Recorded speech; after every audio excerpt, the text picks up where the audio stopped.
Hoy vamos a hablar sobre la animación, que considero que es una de las formas de expresión visual más fascinantes y complejas que el ser humano ha desarrollado a lo largo de la historia, desde sus primeros intentos por representar la vida y el movimiento.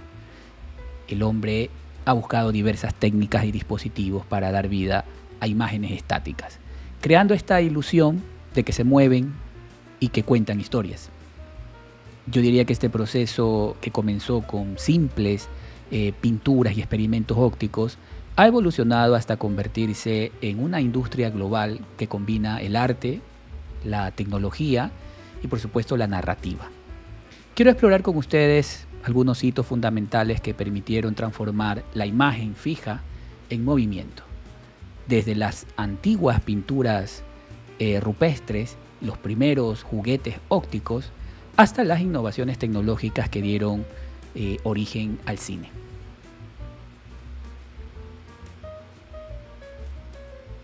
En la historia, antes del cine, antes de los dibujos animados, antes incluso de la escritura, el ser humano ya buscaba representar la vida en movimiento. Los primeros intentos por capturar la esencia de la existencia llevaron al hombre primitivo a experimentar con toda clase de formatos. Y sorprendentemente ahí, en las profundidades de las cavernas, encontramos lo que hoy podríamos llamar los orígenes más antiguos de la animación. Mucho antes de que existieran los proyectores o pantallas, las paredes de piedra fueron los primeros lienzos de la humanidad. En distintas cuevas del mundo, como las de Altamira en España o Chauvet en Francia, se han encontrado pinturas rupestres que datan de entre 30.000 y 20.000 años antes de Cristo. Estas representaciones no eran simples dibujos. Algunos animales aparecen con múltiples extremidades superpuestas, como si se tratara de una secuencia de movimiento. Esa intención parece clara: capturar el dinamismo de la caza, la carrera, el instante, como si quisieran darle vida a la imagen estática.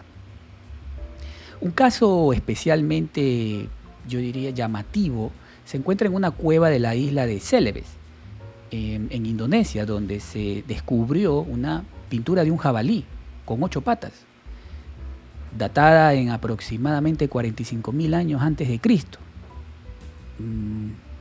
Se trataba de una criatura mitológica, tal vez un error del artista, o más bien una técnica primitiva para representar el desplazamiento de un animal. Muchos arqueólogos creen que este tipo de figuras con extremidades repetidas es un intento temprano de simular el movimiento, una forma, podríamos decir, rudimentaria pero visionaria de animación. Por ejemplo, en la cueva de Chauvet en Francia se han encontrado algunas de las imágenes prehistóricas más impresionantes jamás registradas, ¿no? Caballos, bisontes, leones, rinocerontes aparecen en distintas posiciones, ligeramente desplazados unos de otros, ¿no? ¿Coincidencia? Yo creo que no lo parece. Al observarlas con atención, estas secuencias crean una ilusión visual que recuerda los principios de la animación moderna, la descomposición del movimiento en etapas, plasmadas sobre un soporte fijo. Además, se cree que el uso de antorchas en movimiento frente a las pinturas habría generado efectos de parpadeo y desplazamiento, acentuando la sensación de vida en las imágenes, ¿no? Un auténtico, diríamos, cine de fuego y piedra. Estos descubrimientos no son solo testimonios, diríamos, arqueológicos. Son evidencias de que el deseo de representar la vida en movimiento es tan antiguo como la humanidad misma. Podemos decir, sin exagerar, que la animación nació en esa oscuridad de las cavernas, ¿no? Al calor del fuego, impulsada por la imaginación del ser humano.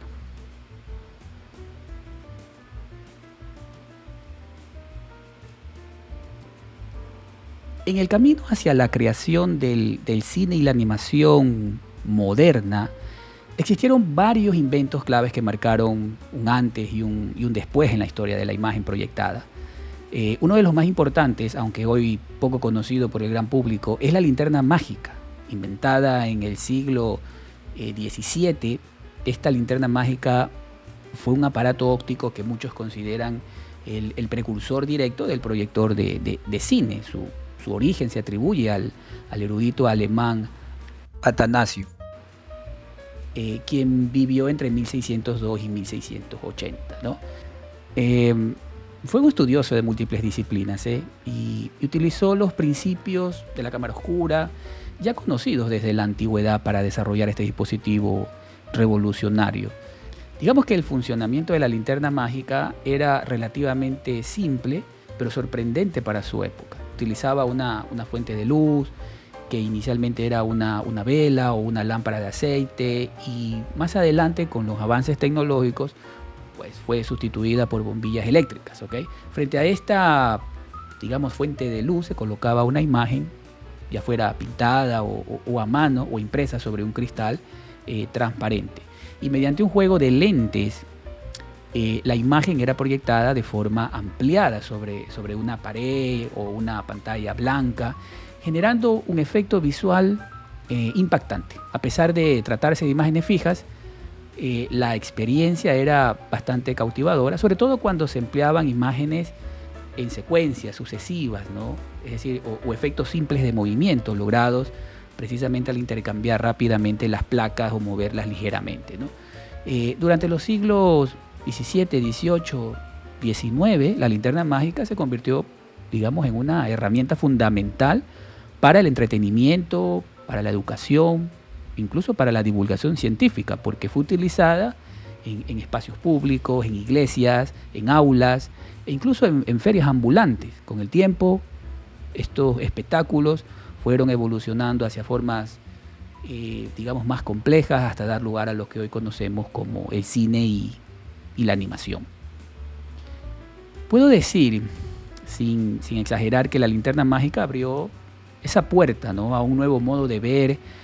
Al transformar la imagen estática en experiencia colectiva, fue como un paso crucial en la historia de la animación. No por crear movimiento real, sino porque introduce el concepto de proyección y narrativa visual, ¿okay? Elementos que hoy consideramos esenciales en cualquier producción animada o cinematográfica.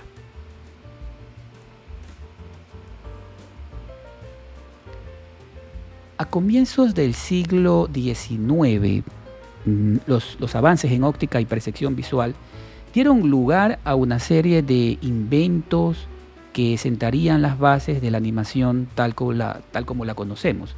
Uno de los más importantes y fascinantes fue el fenaquitoscopio, considerado pues el primer juguete óptico capaz de reproducir el movimiento de una imagen. Yo diría que este ingenioso dispositivo, que fue inventado en 1832 por el físico belga Joseph Plateau, se basaba en un principio clave de la percepción humana, este efecto conocido como la persistencia de la visión, o también llamado la persistencia retinal. Digamos que este fenómeno hace que el ojo humano retenga una imagen por una fracción de segundo después de que ha desaparecido, permitiendo que una secuencia de imágenes estáticas pueda percibirse como un solo movimiento fluido. Es decir, que el funcionamiento del fenaquitoscopio era simple, pero sorprendentemente efectivo, ¿no? Consistía básicamente en una especie de disco de cartón o metal con una serie de ilustraciones dispuestas en círculo, representando pues distintas fases de un movimiento. El disco tenía además una serie de ranuras o rendijas equidistantes ubicadas entre cada imagen, ¿no? Es decir, este concepto de los fotogramas, ¿no?, de las secuencias de los fotogramas. Cuando el disco giraba, rápidamente el espectador lo observaba a través de las ranuras. Las imágenes parecían como cobrar vida, lo que en realidad eran dibujos estáticos, ¿no? Se transformaban ante los ojos del observador, pues en una escena animada, por ejemplo, una figura, un caballo galopando, un rostro que se transforma, por ejemplo, ¿no? Así que este dispositivo marca un hito en la historia de la animación, porque por primera vez se pudo ver el movimiento como una ilusión continua, reproducida de manera mecánica y predecible, ¿no? Es decir, el fenaquitoscopio no solo fue una fuente de entretenimiento, sino también un experimento visual que ayudó a comprender cómo funciona nuestra percepción del tiempo y del movimiento.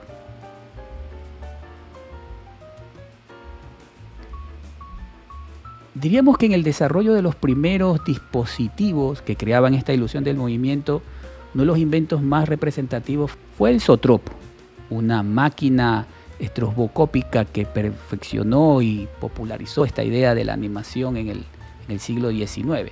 Básicamente el zootropo, creado en 1834 por el matemático e inventor británico William George Horner, su diseño bastante ingenioso consistía pues en una especie de tambor circular montado sobre un eje que le permitía girar.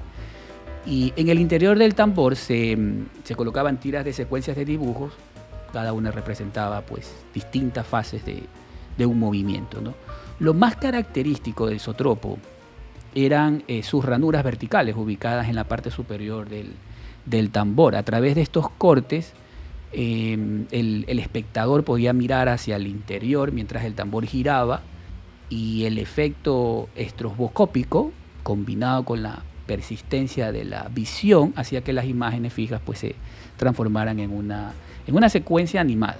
Así que de este modo pues figuras corriendo, volando, saltando parecían cobrar vida ante los ojos del espectador.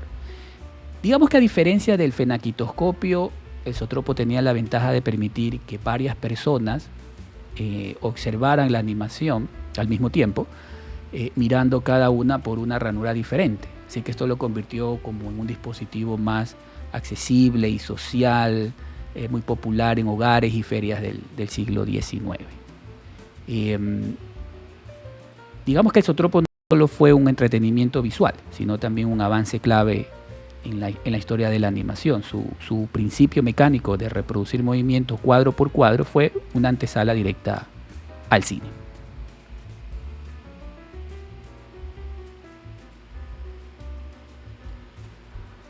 Otro momento clave de la historia de la imagen en movimiento pues, tuvo lugar en la segunda mitad del siglo XIX, cuando la ciencia, la fotografía, ¿por qué no decirlo?, la curiosidad humana se unieron para resolver una pregunta aparentemente sencilla, ¿no?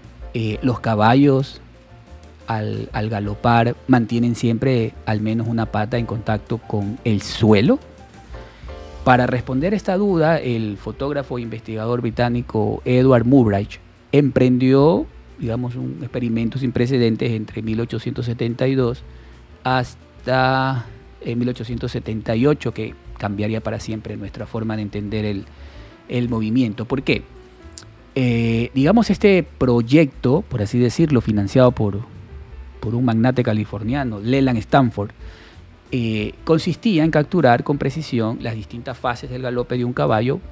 Para lograrlo no fue fácil, porque Muybridge diseñó una especie de sistema con múltiples cámaras fotográficas dispuestas en línea, cada una equipada con un disparador activado por el paso del animal en este caso, y de este modo pues pudo capturar o tomar una serie de fotografías secuenciales, fracción de segundos tras fracción de segundos. Realmente 16 fotografías, 16 fotogramas. Así que Muybridge no solo resuelve una duda, llamémosle biomecánica, ¿no?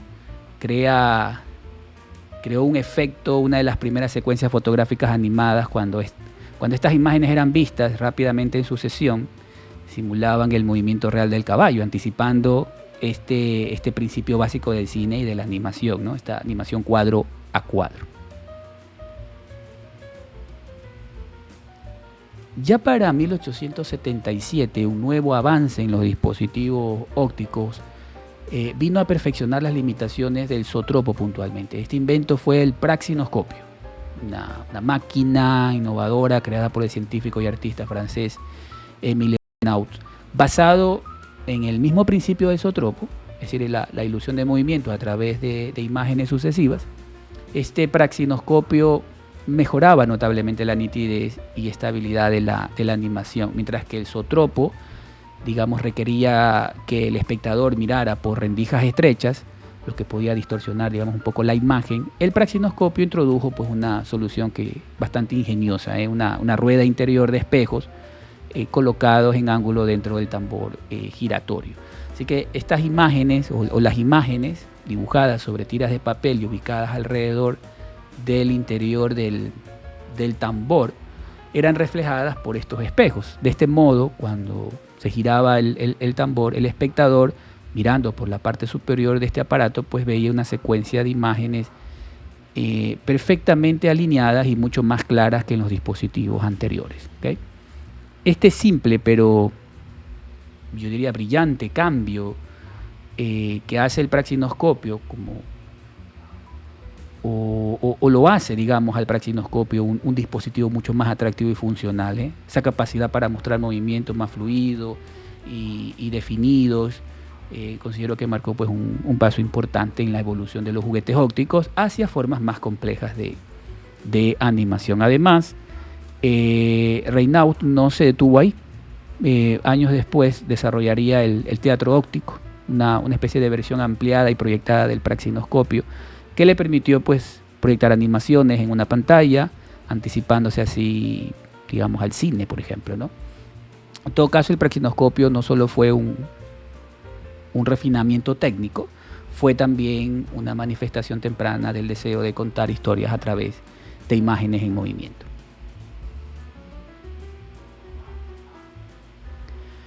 Para finales del siglo XIX, los avances tecnológicos en fotografía y óptica, digamos, estaban más cerca de hacer realidad un sueño que la humanidad había perseguido durante siglos, ¿no? Ver imágenes en movimientos de manera continua y realista sobre todo, ¿no? Así que en este contexto surge un invento que marcaría pues un antes y un después en la historia del cine. El kinetoscopio, desarrollado en la década de 1880 por el famoso inventor Thomas Edison y su colaborador William Kennedy. El kinetoscopio fue un dispositivo pionero, es considerado el precursor del proyector de películas moderno, a diferencia de los aparatos anteriores que funcionaban por reflexión y con mecanismos de espejos y dibujos. El kinetoscopio empleaba pues, un nuevo formato, la tira de película perforada básicamente. ¿Okay? Así que este dispositivo creaba la ilusión de movimiento, haciendo pasar una secuencia de imágenes fotográficas impresas en una película continua sobre una fuente de luz en combinación con un obturador de alta velocidad. La película se movía de forma precisa y rápida. Esto permitía al espectador pues, observar las imágenes animadas a través de una especie de mirilla en la parte superior del aparato.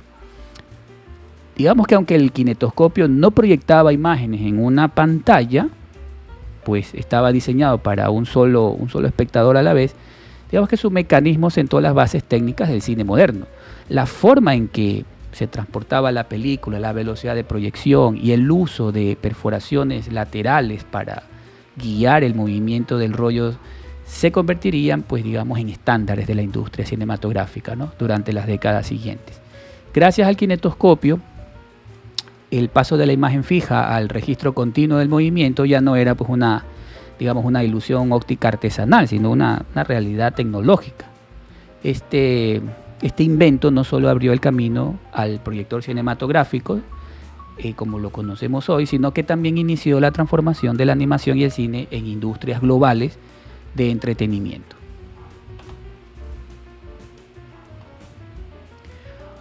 Y ya para el año 1895 aparece un nuevo invento que marcaría el inicio oficial del cine tal como lo conocemos hoy. Se trata del cinematógrafo, una máquina revolucionaria creada por los hermanos Lumière, que no solo podía filmar imágenes en movimiento, pues, sino que también las podía proyectar ante una audiencia.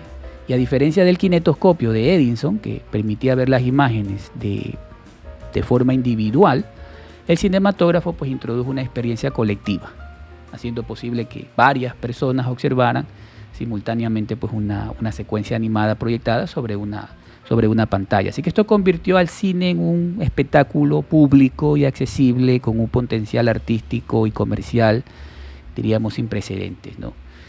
Este cinematógrafo era una máquina liviana, portátil, bastante versátil, funcionaba tanto como cámara de filmación, como dispositivo de revelado y también como proyector. Esta digamos, triple funcionalidad lo convirtió en un avance crucial, superando a todas las tecnologías anteriores en simplicidad y eficacia. Para el 28 de diciembre de 1895, en el Salón Indien del Gran Café en París, los hermanos Lumière realizaron la primera proyección pública pagada de cine. Entre los cortos presentados estaba La salida de los obreros de la fábrica Lumière, una escena cotidiana que, digamos, sin efectos ni guión, causó un profundo asombro entre los asistentes. Fue en ese momento cuando el cine dejó de ser una especie de curiosidad técnica para convertirse en una nueva forma de arte y comunicación. Este cinematógrafo, diríamos que no solo transformó la manera de ver imágenes en movimiento, sino que sentó las bases del lenguaje cinematográfico, porque a partir de él nació una industria, un medio artístico y un vínculo de expresión cultural que continúa evolucionando hasta nuestros días.